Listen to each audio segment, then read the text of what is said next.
Bismillahirrahmanirrahim. Kita sedikit membahas tentang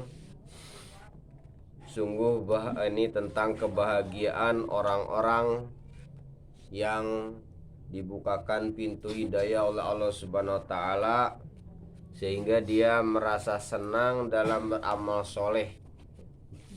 Beramal soleh berarti banyak ya. Jadi sebagaimana kita sudah menjelaskan pelajaran terdahulu bahwasanya ciri-ciri orang diberi pintu hidayah oleh Allah Subhanahu wa taala diantaranya adalah merasa senang, merasa bahagia ya, melaksanakan amal soleh ya.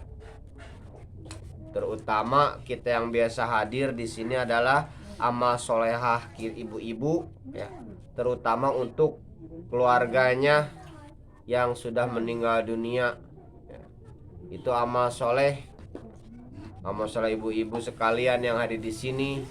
Ibu baca yasin, ibu saling sumbang menyumbang untuk kebaikan, itu amal soleh buat keluarga kita yang sudah meninggal dunia. Berbakti kepada orang tua hukumnya wajib ya, bukan sunat. Jadi bagi jaminannya yang disebut wajib itu dikerjakan dapat pahala, ditinggalkan dapat dosa. Jadi ibu-ibu sekalian, berbuat baik kepada orang itu wajib, baik di dunia atau sudah meninggal di dunia, sudah tiada di dunia gitu ya. Baik masih hidup atau sudah meninggal, wajib. Bagi yang hidup wajib kita memberikan kebahagiaan, memberikan nafkah kepada orang tua kita, keluarga kita ya, orang bapak emak kita gitu ya. Dan wajib memperhatikannya, jangan sampai dibiar-biar ya. Kemudian kalau sudah kalau lagi di dunia, kalau sedang masih hidup di dunia juga wajib kita berbakti kepada orang tua ya. Kalaupun kita belum bisa membahagiakan secara materi, jangan sampai menyakiti orang tua, apalagi mengganggu perasaannya. Minimal mendoakan setiap sholat 5 waktu itu, setiap waktu itu mendoakan setiap hari 1 kali ya. Maka dari itu wajib hukumnya ya, berbakti kepada orang tua, mendoakannya, membahagiakannya, menyenangkannya ya. Apalagi haji mumpung orang tua kita masih ada, apa yang disukainya, pakaian apa yang diingininya ya, belikan mumpung hidup. Jangan sampai sudah meninggal dunia orang tua kita baru nangis, caca-caca nangis ngerapi bebule ya. Waktu hidup di dunia dek retak, dibiar-biar ya. Waktu hidup di dunia, kalau sudah meninggal dunia baru nangis ya. Disuruh ngambil kayu api aja sama orang tua, disuruh itu nggak mau, alasan ya. Orang tua sedang nanam padi minta kepung gotong royong dek petirta, dek kawa ya. Lah meninggal dunia baru nangis-nangis. Anak luar biadab namanya ya. Dek tahu terima kasih kata orang Bangka ya. Tapi nggak ada kan di Bangka ya, di Jawa biasa kan. Gitu ya. Ada kan kayak gitu? Orang tua bejengku di sawah, di kebun mau nanam padi, anak menantu retak gede, dibiar-biar dek renang otaknya. Kalau bisa bawa ke rumah sakit gila ya. Dek renang. Tahu kan? Malas, biasa malas, tapi dek renang lebih dek malas lagi ya. Ya kan? Dek renang itu kata bahasa Indonesianya kurang akalnya gitu ya. Gile lah. Ya kan? Dek renang tuh gila ya. Anak luar biadab. Ada kan yang kayak gitu ya. Tapi gilirannya ada sedikit sakit anaknya, sibuk manggil orang tuanya malam-malam ya. Emangnya orang tua kita ini pembantu? Ada sedikit sibuk-sibuk antar anaknya orang tua, haram hukumnya. Ya kan? Kecuali kalau orang tuanya mau. Namanya kalau mau sayang ke cucu paling jarang-jarang, bukan tiap hari ngasuh cucu. Sudah ngerepotin sejak di kandungan, waktu melahirkan, ngerepotin semua. Dipikir-pikir ada nggak nyenengin orang tua? Nggak ada. 9 bulan dikandung, tidur aja nggak bisa tengkurap, ya kan? Ya kan? Kemudian melahirkan, merenggang nyawa, ya, taruhannya nyawa. Sudah melahirkan lagi, nggak bisa langsung ke pasar, pas lahir langsung ke pasar pagi mau belanja kue, enggak, ya kan? 2 tahun nyusu, ya, seorang tuanya, terus nyusahin terus. Sudah itu mau sekolah, ya, sudah sekolah, susah kan nyari duit nu sekolah. Sudah SMP, nah SMA, sudah SMA mau kuliah, ya, sampai S1, sudah S1 pengen S2, pengen S3 jadi dokter, ya, dokter bukan dokter, S3. Sudah itu nak kawin uli, ngejual lapang, ya, on, ya kan? Jangan sampai bunuh diri, ya kan? Sudah kawin dimodalin sama orang tuanya, habis lapang, habis tanah, ya. Punya minta buat rumah uli. Sudah minta buat rumah, punya anak, disuruh ngasuh lagi. Na'udzubillahi min dalik, ya. Makanya termasuk ciri-ciri kiamah, seorang anak menjadikan pembantu kepada orang tuanya, ya. Mudah-mudahan di Kota Kapur, di Bangkani nggak ada seperti itu. Nah, nggak ada kan? Nggak ada sedikit maksud saya. Nggak ada sedikit. Nyusahin terus, mana mau nyenenginnya? Ya, makanya termasuk dosa besar, ya. Jangankan melawan secara terang-terangan, kasar-kasar. Melawan punggung aja dosa besar, ya. Coba beli kebahagiaan seorang anak gampang sebenarnya, ya. Misalnya anaknya banyak, asal 1 Jumat sekali kumpul di rumah orang tua, ya kan? Ingin orang tua ngeliat anak cucu kumpul, ya. Separohnya menantu dek renang. Dan aneh, anak kitanya ikut-ikut dek renang. Kalah ke mentina. Beri kutang suami nak, ya. Masa ada mentina kalah ke laki? Laki dong, harus suami. Jadi pemimpin itu. Ajak biniku yuk kita ke orang tuaku sejumat sekali kumpul sama-sama. Ya. Ya kan? Kumpul sama-sama. Ya. Ada makanan antar ke orang tua. Ya. Berapa kali aku ngomong, ya. Bukan datiah makan yang diharap orang tua, tapi ada enggak perhatian ke orang tua, ya. Bukan melihat buah dukuh sekilo yang diantarnya, bukan, tapi sejauh mana memperhatikan orang tua, ya. Ini enggak, ya. Tengah senang-senang kayak orang lain, tengah susah baru kayak Pradi, ya kan? Ada yang kayak gitu kan, ya kan? Na'udzubillahi min dalik, ya. Jadi jagalah orang tua, ya. Kalau ingin dihormati orang anak kita lagi, kita jadi sekarang, ya. Nah, itu di ketika hidupnya senengin orang tua, walaupun kita belum bisa membahagiakan dengan materi, bahagiakan, jangan sampai menyakitinya, ya. Menyinggungnya, perhatikan rumahnya. Jangan sampai rumah orang tua bocor berbulan-bulan, anak dek renang namanya. Padahal tidak mahal kan. Lihat mak rumahku bocor enggak, gitu kan. Gitu kan, WC-nya seperti apa, gitu kan. Biasa kan kalau orang tua sudah anaknya kawin-kawin sudah ditinggal kan.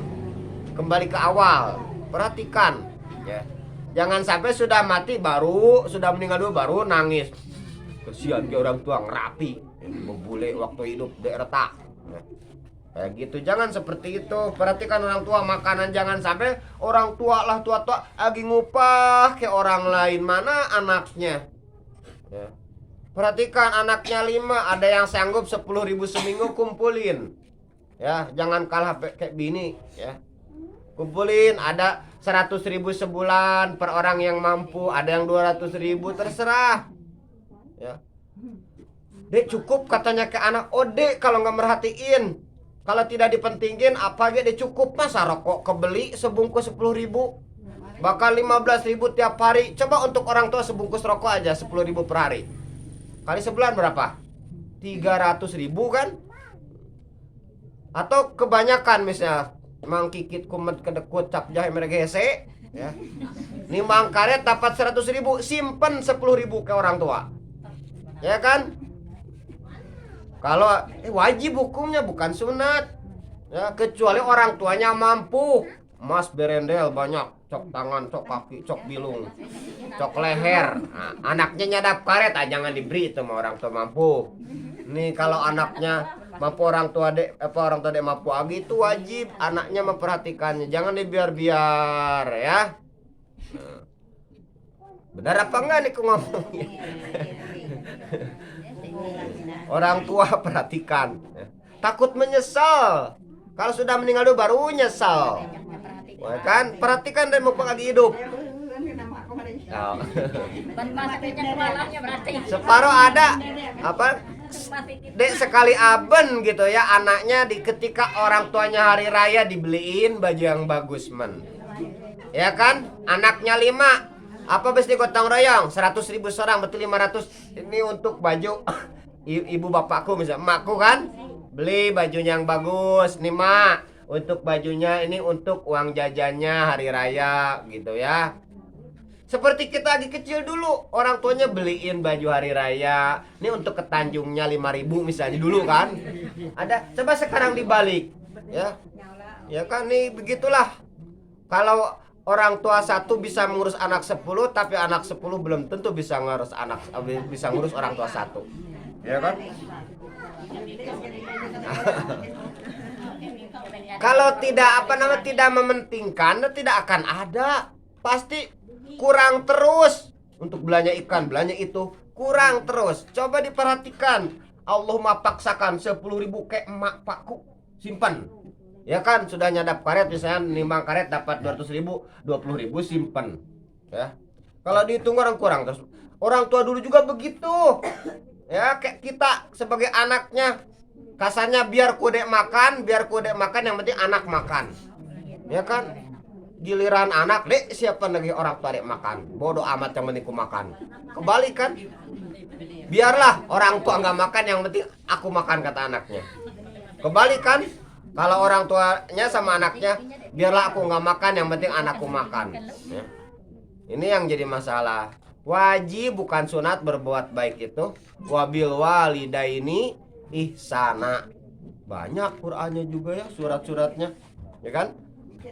Ya. Wa budullah wala tusriku bi syai'an wabil walidin ihsana. Ya kan? Banyak kan? Banyak sekali ayat-ayatnya. Kemudian wa fi anishkurli wali walidai. Ya. Wa qadara rabbuka alla ta'budu illa wabil walidaini ihsana. Berapa ayat nih? Satu surat An-Nisa ya. Kemudian surat Al-Isra ayat 24, 21, 23, 24 ya. Surat Luqman ayat 14. Silahkan dibuka ya. Kalau bukan kata saya, kata ini, lihat Qur'annya ya. Baca Qur'annya. Itu tentang kewajiban seorang anak berbakti kepada orang tua. Jangan sampai orang tua dibiar-biarkan gitu ya. Perhatikan makanannya, rumahnya ya. Jangan sampai sedih orang tua sendiri misalnya ngelihat keadaan di rumah gitu kan. Seminggu sekali coba kumpul anak cucunya. Kalau keberat sebulan sekali diadakan kumpulan anak cucunya datang. Ingin orang tua ya? Ingin gak kita kalau punya anak cucu kumpul di rumah? Ingin kan? Ini separuh setahun deh datang ke orang tua. Ya kan? Jangankan seminggu sekali, setahun sekali jarang ke orang tua. Alasan dibuat-buat ya. Mun alasan bisa dibuat, tapi kesempatan ya. Cari ya momen yang bagus ya. Ini menyesal ya. Itu di ketika mati kita wajib juga berbuat baik, doakan ya. Ini berapa kali saya ungkapkan, saya ucapkan supaya ingat ya. Paham kan, kadang-kadang masuk telinga kiri keluar telinga kanan gitu kan. Saya ingatkan lagi, di ketika orang tua sudah meninggal dunia, ya setidaknya paling malas sejumat sekali kayak kumpul begini, baca Yasin, ya, baca Quran gitu ya, seminggu sekali. Bagusnya setiap udah sholat maghrib, TV padam dulu, ya. Dia denger telinganya, harus dicocok pakai timah panas baru denger. Maler nonton sinetron dari maghrib. Dek sadar-sadar, alung ngajar cucu kita baca Quran sama-sama supaya nanti di ketika kita mati anak kita juga sudah maghrib dede ngiduk TV. Tipu gitu ya. Nggak ada waktu lain ya. Tidak ada larangan nonton TV, tapi coba untuk waktu maghrib membaca Quran untuk orang tua. Tapi orang tua masih hidup, untuk atok kita ya, gitu kan. Baca Quran supaya rumahnya barokah, gitu kan, hartanya barokah. Baca Quran ya. Anaknya diajarin sama kita kewajiban. Ngajar anak bukan kewajiban ustadz, kecuali kalau kita nggak sanggup, nggak mampu gitu kan. Kalau kita mampu, untuk apa nyuruh orang lain, diri sendiri ya. Kemudian bahagiakan orang tua di ketika sudah meninggal dunia dengan amal soleh, jangan dengan berbuat maksiat. Sudah berapa kali kalau ingin membahagiakan orang tua, tutup aurat. Berapa kali ngomong, agi maler lah buka aurat, karena nyiksa orang tua di akhirat Ika ya. Ya, selama Ika bermaksiat dia tutup aurat, itu orang tua sedih di akhirat itu, nangis kalau Ika tahu. Buka coba kitab ini Aruh ya, kitab Aruh kita bukanya sedih ya. Bahkan dari Ibnu Katsir juz 1 itu, ya Allah ya, berilah hidayah anakku, berilah hidayah. Saking sedihnya melihat anaknya bermaksiat begitu. Sangka ibu buka aurat dari maksiat bu, tapi sedikit dosanya. Kalau dikumpul-kumpul menjadi bukit ya. Sebenarnya memakai jilbab itu menyenangkan orang tua ya, di ketika meninggal dunia. Coba nanti kalau ibu sudah mati, anaknya tidak tutup aurat, maksiat terus kan, apa yang dirasakan ibu? Mun bahasa sini anakku nih ya, dek retaben kayak diri susah di dunia, mana di akhirat mana sendiri. Di dunia nyusahin, di akhirat nyusah. Kapan anaknya nang orang tua? Makanya saya ngomong bohong. Quran yang berbicara wajib hukumnya. Ini bangga agi takut sama polisi daripada Allah. Benar nggak? Kalau ke pengkal mah takut pakai ini pempes ya. Pempes lah, jangan masker. Atau celana dalam bini pakai. Celana dalam laki kalau nggak ada masker kebeli ya. Takut ya. Pakai helm padahal anget kan, sudah bekecak dandan. Tapi takut didenda polisi. Nah, kepada Allah takut. Yang jelas nanti di neraka akan digantung rambutnya ya. Sudah tahu ada siksaannya. Dan pasti ya, kalau ibu nggak percaya Quran, keluar dari Islam ya kan. Naudzubillahi min dzalik. Senengin saya ngomong ini supaya orang tua ibu seneng di akhirat itu. Dan pasti di akhirat itu ya, di akhirat itu pasti orang tua melihat anaknya di dunia ini ketingkah lakunya ya. Kalau anaknya rajin baca Yasin setiap Jumat ya, saling sumbang menyumbang untuk keperluan ibu-ibu, seneng orang tua di akhirat itu ya. Belajar ngaji ke madrasah gitu kan, tolong menolong, bantu membantu, senang orang tua dia. Baik itu orang tua yang di akhirat itu senang melihat anaknya beramal soleh ya. Ini deh anaknya buka-buka aurat. Tapi Ustadz kuni olahraga, tidak ada larangan olahraga dalam Islam. Silahkan niat supaya sehat badan. Mau poli silahkan, mau main bola kalau laki-laki silahkan. Tapi main bolanya harus sholat asar dulu. Ini main bola 2:30, sholat asarnya di mana? Ya. Sebenarnya ciri-ciri apa namanya? Kan syarat orang Islam itu adalah mengaku Islam itu ada melaksanakan yang 5 tadi, mengucapkan 2 kalimat syahadat, melaksanakan sholat. Dan kewajiban sholat itu ditaklifkan kepada orang normal, orang sehat, bukan kepada orang gila. Kalau ibu-ibu nggak mau sholat, jadi orang gila jadilah. Ya, telanjang sekampung-kampung, insya Allah tidak wajib sholatnya. Ya kan? Ibu mau dikepe ya, sama orang gila. Tapi ada kalanya sehat. Makanya di ketika sehat sholat, ya kan? Ada kalanya dek sholat, berarti sedang gila itu, ya. Jadi kalau misalnya nggak sholat duhur, berarti di ketika duhur dia gila sampai waktu asar. Tapi asar nggak sholat, berarti gila lagi sampai asar. Maghrib nggak sholat, oh maghrib gila lagi. Isya dah sholat, isya gila. Tidur sama ibu, ibu tidur sama orang gila. Hendak ibu mau kan tidur sama orang gila, ya. Oh katanya sehat, gila dalam Islam itu karena tidak ditaklif dalam Islam orang gila, ya. Sholat sekali lagi, ya. Sholat, ya. Perbanyak baca sholawat, sholat wajib hukumnya sholat itu, ya. Jangan gara-gara ke laut nggak sholat, gara-gara ngerang nggak sholat, gara-gara ke pantai nggak sholat. Sayang kayaknya sudah dandan cakep-cakep pakai glowing. Panas mana glowing ke neraka. Sangkanya cakep tuh iya dia sendiri, ya. Cakep bener sendiri belum tentu cakep menurut orang lain. Dipulas-pulas uman hantu, uman mawang. Sangkanya cakep, ya. Nege mun keluarga aku nyebut mawang, udah takut deh, insyaallah. Ya kan? Orang sini yang takut sama mawang. Ya kan? Sangkanya cantik, ya, pakai rambut kuning-kuning. Ya kan, uman kuda kebakaran. Badan gendut, uman buntal. Sangkanya cakep, mana maksiat. Ya kan, kalau turun dari mobil Volvo, Mercedes Benz, BMW pantasmen gitu kan. Putih, langsing badannya tinggi. Kan kalau setan indah men sedikit kata setan gitu. Jadi dari kampung keluar dari kebun karet, rambut merah. Kemana anak lutung. Yalah artinya orang dek pati renang, ya. Tidak ngukur diri siapa diri kita, orang mana kita, ya. Mikirlah sedikit. Walaupun tidak dilarang ngecat rambut, ya, kecuali kecat yang warna hitam kan. Sesuaikan dengan pri keadaan dan pri kemanusiaan.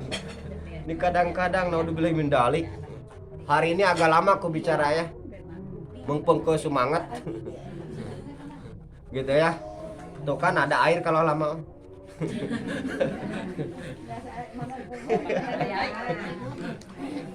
Gitu ya. Jadi bahagiakan orang tua di ketika hidup, dan jangan lupa di ketika meninggal dunia juga bahagiakan dengan perbanyak amal soleh, jangan berbuat maksiat. Ya percuma ditanggung-tanggung rambutnya mie goreng, ya kan, campur gigi sentantah. Alung di jilbab, tutup aurat wajib supaya orang tua senang di akhirat, ya. Ngelihat anaknya belajar, ya. Nengong anak cucunya maghrib sudah belajar Quran. Nengong anak cucunya udah maghrib main HP aja. Alasan belajar, bohong belajar de selamanya. Ya, bacain Quran. Kapan? Jadi sekarang anak kita udah maghrib nggak baca Quran, gawenya main HP apa? Lah mati kita dulu begitu tidak jauh. Makanya ibu sekarang harus punya ketegasan sama anak kita. Pokoknya anak harus belajar Al-Quran, biar ayah kamu yang ngajar. Gitu dong. Orang tuanya ngajar di rumah, ya. Ini kalau ngajar suruh orang kan leha-leha, sebodoh amat kan. Nak belajar dek, muat anak dididik dek. Ya kan jadi hantu mawang kali-kali. Percuma anak banyak, ya kalau tidak dididik dengan ilmu agama. Lebih baik jadi burung elang, anaknya satu tapi berkualitas, bisa terbang kemana-mana, ya. Coba mikir sedikit, ya. Didik kita nih orang tua yang wajib mendidik agama. Qurannya harus tahu, tes sama kita, ya. Tajwidnya yang benar, orang tua yang wajib ngajar itu, bukan ustadz. Kecuali kita tidak mampu. Jangan sampai berbangga kalau ke sekolah umum. Apalagi untuk sekolah umum, giliran ke madrasah, giliran belajar Al-Quran, sisanya ada ulangan. Dek ngaji anakku ya, ke sawah anakku ya. Nah, mana orang tua nih, ya. anakku begini begitu. Kalau untuk ngaji begitu. Kalau untuk sekolah, lebih baik libur di sawah dulu, alung sekolah dulu anak. Bukan dilarang, silahkan sekolah bagus. Tapi ilmu agama harus dipentingin. Kan malah mati ya bukan 1 kali 2 sama dengan ya. Manro buka 4 kali 4 sama dengan 12 ya. Batu berasal dari ini enggak ada. Hitungan matahari begini enggak ada. Quran nanti yang akan menemani itu amal soleh ya. Anak kita didik yang benar baca Quran. Termasuk anakku juga sama ya. Mendidik anak tuh sulit tapi dipaksakan ya. Jangan diolon dek karuan. Emaknya maghrib nonton sinetron. Mana anaknya nak ikut? Didik dengan ibu orang tuanya, belajar Quran, maknya baca Quran. Padam TV. Dia suang hidup HP dulu, dia usah baca Quran mapanya. Setidaknya anak mikir kan, walaupun lambat laun nanti mikir, lambat laun mikir. Nah, gitu ya. Jadi kesimpulan daripada cerita ini, daripada nasihat ini, yang pertama, bahagiakan orang tua, penghidup di dunia, dan jangan lupa di ketika meninggal dunia juga doakan orang tua, jangan dibiarkan ya, karena hukumnya berbuat baik kepada orang tua adalah wajib. Mudah-mudahan manfaatnya. Saya ngomong agak kasar sedikit karena peradiku balik di sini. Kalaulah bukan saudara-saudara dari istri saya mah udah sebodoh amat ya. Gitu kan. Mudah-mudahan ada manfaatnya khusus buat saya, umumnya buat ibu sekalian. Tutup dulu dengan doa kifal majlis. Subhanallah bihamdika asyhadu an la ilaha illa anta astaghfiruka wa atubu ilaik.